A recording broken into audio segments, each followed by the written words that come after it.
بسم اللہ الرحمن الرحیم۔ السلام علیکم۔ امید کرتی ہوں بیٹے آپ سب خیر و عافیت سے ہوں گے۔ بیٹا گزشتہ لیکچر میں ہم نے اپنی اس نظم حمد کا جو کل قافیہ اور ردیف حرف استفہام کیا ہوتا ہے، قافیہ کیا ہے، ردیف کیا ہے، وہ سب میں نے آپ کو بتایا، اور اس کے ساتھ ساتھ میں نے اس پوری نظم میں آپ کو قافیہ اور ردیف کی مثالیں دیتے ہوئے بتایا کہ کہاں ردیف کا استعمال ہے اور کہاں قافیہ کا استعمال ہے، قافیہ کن کو کہا جاتا ہے، ردیف کیا ہوتا ہے، یہ میں نے آپ کو بتایا۔ اور اس کے ساتھ ساتھ میں نے آپ کو بتایا کہ اس میں شاعر نے جو انداز استعمال کیا وہ کون سا ہے، سوالیہ انداز استعمال کرتے ہوئے لکھ رہا ہے، اس میں اس نے حرف استفہام کا استعمال کیا ہے، یہ آپ کو بتایا۔ ٹیپ کا مصرع کیا ہے یہ آپ کو بتایا، ٹیپ کا مصرع کہتے کس کو ہیں اور کس طرح استعمال اس کا کیا جاتا ہے، وہ سب آپ کو بتایا۔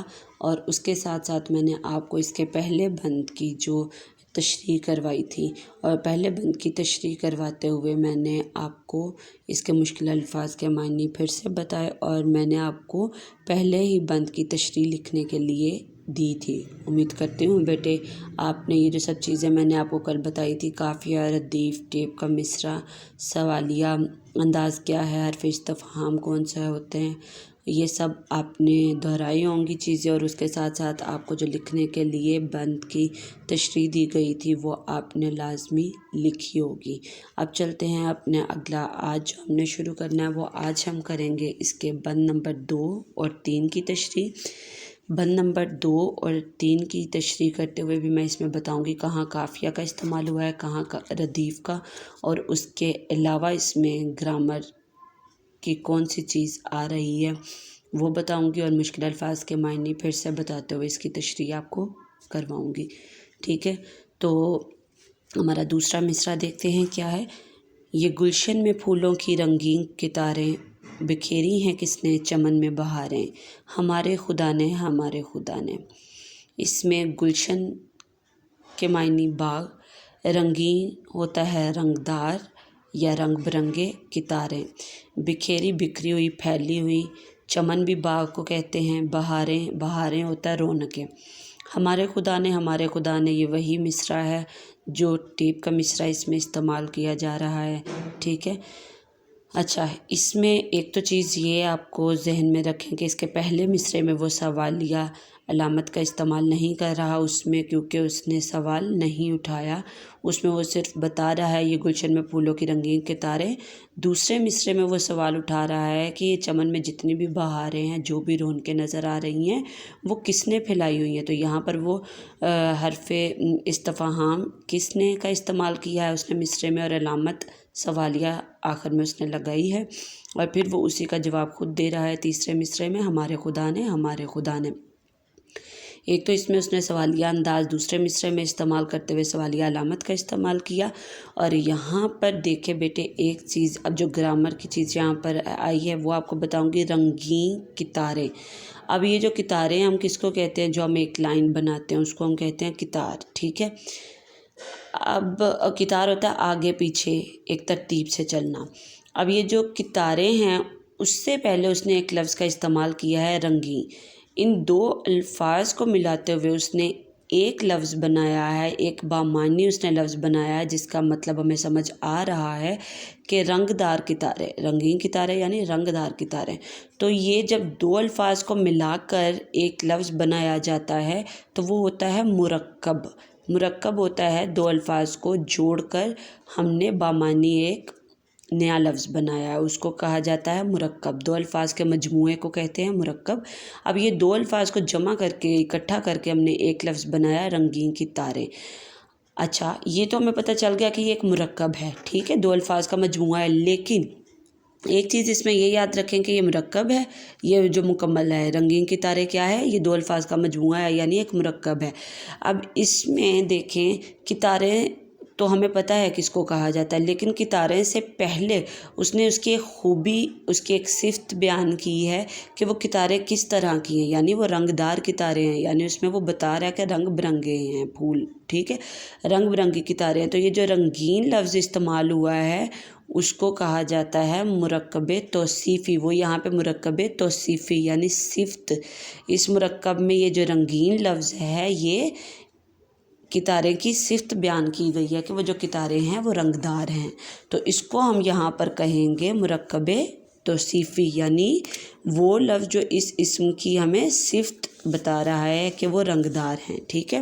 تو یہاں پہ یہ رنگین کتارے ایسا مرکب ہے جس میں صفت بیان ہو رہی ہے، تو یہ کیا ہے؟ مرکب توصیفی، ٹھیک ہے۔ یہ گرامر ہوگی۔ اب ہم چلتے ہیں اس کی تشریح کی طرف۔ اسی طرح آپ بیٹا اپنی کاپی تیار کریں گے، تاریخ لکھیں گے، جماعت کا کام لکھیں گے، دن لکھیں گے، عنوان حمد، ذیلی عنوان تشریح، بند نمبر 2 3، بند نمبر 2 لکھیں گے، بالکل اسی طرح برابر مصرے لکھیں گے، ٹھیک ہے۔ اس کے بعد آپ حوالہ بند کی پہلے ہیڈنگ دیں گے، اس میں نظم کا نام لازمی لکھیں گے، شاعر کا نام حفیظ الرحمن غازی لازمی لکھیں گے جس پر انہوں نے تخلص کی علامت کا استعمال کیا ہے۔ پھر مشکل الفاظ کے معنی، اس میں ایک لفظ ہے گلشن، گلشن کا معنی بھی باغ ہوتا ہے اور چمن کا معنی بھی باغ ہی ہوتا ہے۔ اور اس کے بعد دوسرا لفظ ہے رنگین، رنگین کا معنی ہوتا ہے رنگدار یا رنگ برنگے۔ اس کی تشریح دیکھتے ہیں۔ اس بند میں شاعر قدرت کے حسین مناظر کی تعریف بیان کرتے ہوئے کہتا ہے کہ اس زمین پر جو کچھ بھی ہے وہ سب کچھ اللہ نے تخلیق کیا ہے۔ اس زمین پر موجود باغوں کو رنگ برنگے پھولوں کی کتاروں سے سجانے والا صرف اللہ ہے۔ ان باغوں میں یہ خوبصورت پھول جو اتنے رنگدار اور خوشبو سے بھرے ہوئے ہیں، جن سے ان باغات میں رونقیں پھیلی ہوئی نظر آتی ہیں، یہ پھولوں کو بنانے والا کون ہے؟ اس سوال کے جواب میں کہتا ہے کہ ان رنگ برنگے پھولوں کو پیدا کرنے والا صرف اللہ ہی ہے۔ تمام کائنات کا خالق و مالک صرف اللہ ہے۔ خود قرآن پاک میں اللہ تعالیٰ فرماتا ہے، اب یہ یہاں پر حوالے کے لیے ہم ایک آیت کا ترجمہ یہاں پر شامل کر رہے ہیں۔ جیسے میں نے پہلے بھی آپ کو بتایا کہ اب آپ جس لیول پر ہیں وہاں پر آپ کو تشریح میں حوالے کے لیے کوئی نہ کوئی شعر، کوئی قول، کوئی آیت کا ترجمہ، کوئی حدیث کا ترجمہ جو ہے وہ شامل کرنا ضروری ہے، ٹھیک ہے۔ اب یہاں پر ہم اس سے متعلق قرآن پاک کی ایک حدیث کا ترجمہ لکھ رہے ہیں۔ خود قرآن پاک میں اللہ تعالیٰ فرماتا ہے، اب یہ ہماری سورۃ الرحمن کی آیت ہے، فَبِأَيِّ آلَاءِ رَبِّكُمَا تُكَذِّبَانِ، جس کا ترجمہ ہے اور تم اللہ کی کون کون سی نعمت کو جھٹلاؤ گے، ٹھیک ہے۔ یہ جو بیٹا اگر آپ اس آیت کو بھی دیکھیں نا تو اس پوری صورت کو اگر کھول کے دیکھیں، یہ بھی مثال بہت اچھی مثال ہے ٹیپ کا مصرع جو ہم نے پڑھا تھا اس کی۔ اگر آپ یہ صورت کھول کے دیکھیں سورۃ الرحمن تو اس میں آپ دیکھیں گے کہ یہ جو آیت ہے فَبِأَيِّ آلَاءِ رَبِّكُمَا تُكَذِّبَانِ، یہ آیت مناسب وقفے کے بعد دہرائی جا رہی ہے۔ بار بار اس آیت کا ذکر ہوا ہے اس صورت میں، تو تھوڑے سے وقفے کے بعد یہ آیت دہرائی جاتی ہے، پھر تھوڑے وقفے کے بعد یعنی ایک مناسب وقفے کے بعد حد بندی کے لیے یہ آیت دہرائی جا رہی ہے۔ تو اس میں بھی یہ وہی چیز ہوئی جو ہم نے اپنی اس نظم میں پڑھی تھی ٹیپ کا مصرع۔ تو اس صورت میں بھی یہ جو آیت فَبِأَيِّ آلَاءِ رَبِّكُمَا تُكَذِّبَانِ ہے، یہ بھی اگر اس کا ترجمہ دیکھیں تو اس کو بھی ہم اس ترجمے کو بھی ہم ٹیپ کا مصرع کی مثال دے سکتے ہیں، ٹھیک ہے۔ اب چلتے ہیں ہم اپنے اگلے بند پر۔ اگلا بند ہے ہمارا بند نمبر 3۔ یہ چاند اور سورج بنائے ہیں کس نے، سیاہی کے پردے اٹھائے ہیں کس نے، ہمارے خدا نے، ہمارے خدا نے۔ اب اس میں بھی آپ بیٹا دیکھیں تو اس میں بھی اس نے دونوں کے آخر میں کس نے ہیں کس نے ہیں کس نے، ایک جیسے ہی الفاظ کا استعمال ہوا ہے تو مطلب ان دونوں مصروں کے آخر میں یہ کیا ہے، یہ ردیف ہے، ٹھیک ہے۔ ہیں کس نے، یہ تینوں الفاظ کیا ہے اس شعر کے ان دونوں مصروں کے آخر میں ردیف، اور اس سے پہلے والے الفاظ جو ہیں ان دونوں مصروں میں بنائے اور اٹھائے، یہ دونوں کیا ہیں، قافیہ ہے، اور ان دونوں مصروں کے آخر میں اس نے دونوں میں ہی سوال کیا ہے کس نے، تو یہاں پر وہ دونوں میں سوالیہ انداز استعمال کرتے ہوئے ان دونوں مصروں کے آخر میں سوالیہ علامت کا استعمال بھی کر رہا ہے، ٹھیک ہے۔ اور اسی طرح یہ جو تیسرا مصرع ہے جس میں وہ جواب دے رہا ہے ہمارے خدا نے، ہمارے خدا نے، وہ کون سا ہے، وہ ٹیپ کا مصرع ہے۔ اب ہم اس کی دیکھتے ہیں تشریح۔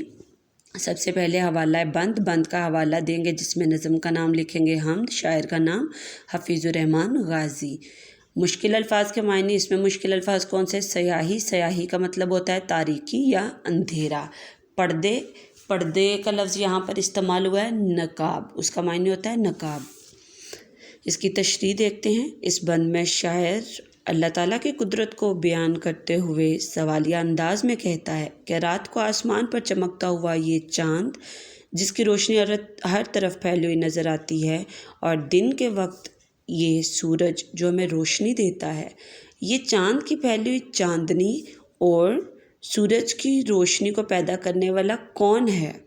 اور پھر اسی سوال کا جواب یوں دیتا ہے کہ اس زمین کے ساتھ ساتھ آسمان کو تخلیق کرنے والا وہی پروردگار ہے جس نے اس آسمان کو بنایا اور پھر اس میں یہ چمکتے سورج، چاند اور ستاروں کو پیدا فرمایا ہے۔ وہی واحد ذات ہے جو رات کے وقت چاند کی روشنی سے اندھیرے کو دور کرتا ہے اور پھر سورج کی روشنی سے اندھیرے کے ان پردوں کو ہٹا کر کائنات کو روشن کر دیتا ہے۔ بے شک اس زمین و آسمان کو پیدا کرنے والا صرف اللہ ہی ہے۔ یہاں پہ ہی کا لفظ استعمال کرے، زور دیں گے نا اس پر، صرف اللہ ہی ہے۔ ٹھیک ہے بیٹے، یہ ہو گئی اس کی تشریح۔ اس میں آپ نے دیکھا ہوگا میں نے اکثر یہ علامت استعمال کی ہے سکتہ، یہ ہوتی ہے سکتہ کی علامت، یہاں پر بھی استعمال ہوئی۔ ٹھیک ہے، کسی بھی جملے میں جب ہم نے اس جملے کو مکمل طور پر ختم نہیں کیا تو وہاں پر ہم ختمہ نہیں لگائیں گے، بلکہ ہم اس جملے میں تھوڑی دیر کے لیے ہم تھوڑا سا ٹھہراؤ لے کر آنا چاہ رہے تھے یا تھوڑا سا رکے وہاں پر، تو وہاں پھر سکتہ کی علامت کا استعمال کیا جاتا ہے۔ یا جس میں کسی بھی جملے میں دو سے زیادہ چیزوں کا ذکر ایک ہی جملے میں ہم کر رہے ہیں تو وہاں پر پھر ہم سکتہ کی علامت لگاتے ہیں۔ جیسے سورج، چاند، یہ تین چیزوں کا ذکر ہوا ہے نا، تو دوسری کے بعد ہم تیسری سے پہلے اور لگائیں گے، لیکن پہلی دو کے درمیان ہم سکتہ کی علامت لگائیں گے۔ ٹھیک ہے بیٹے، یہ ہو گئی اس کی تشریح۔ اب آپ نے یہ کرنا ہے کہ قافیہ، ردیف، ٹیپ کا مصرع، سوالیہ انداز، حرف استفہام کون سا استعمال ہوئے، ان سب چیزوں کو بھی دہرانا ہے، اور اس کے ساتھ ساتھ شاعر کا نام، نظم کا نام یاد کرنا ہے، مشکل الفاظ کے معنی کو لازمی یاد کرنا ہے، اور یہ تشریح یاد کرنی ہے۔ اب آپ نے کیا کرنا ہے، آپ کا کام یہ ہے کہ آپ نے بند نمبر 2 اور 3 کی تشریح اسی طرح اپنی جماعت کی کاپیوں پر لکھنی ہے، اور اس کے ساتھ ساتھ آپ نے یہ دونوں تشریح یاد بھی کرنی ہے۔ ٹھیک ہے بیٹے۔